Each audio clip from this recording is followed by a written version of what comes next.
మంచి నీళ్ళలో మరోసారి శుభ్రంగా కడిగి బొట్టు నీరనేది లేకుండా గట్టిగా పిండేసేయాలి. మీరెంతవరకు పిండగలిగితే అంతవరకు గట్టిగా పిండేసేయండి.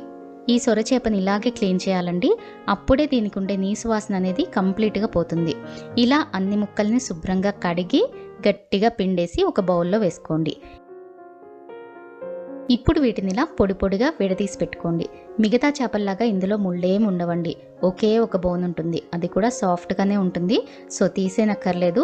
ఇష్టం లేని వారు తీసేసుకోవచ్చు, కానీ నేను ఇక్కడ ఉంచేస్తున్నాను. ఇప్పుడు ఇందులో 2 టేబుల్ స్పూన్ల కారం కొంచెం ఎక్కువే పడుతుందండి దీనికి. అలాగే 1 teaspoon salt, 1/2 teaspoon పసుపు, ఒక మీడియం సైజ్ నిమ్మకాయ కూడా పిండుకొని మొత్తం బాగా కలిపి పక్కన పెట్టుకోండి. నిమ్మరసం చేపకి నీసు వాసన లేకుండా చేస్తుందండి. సో కంపల్సరీ వేసుకోండి.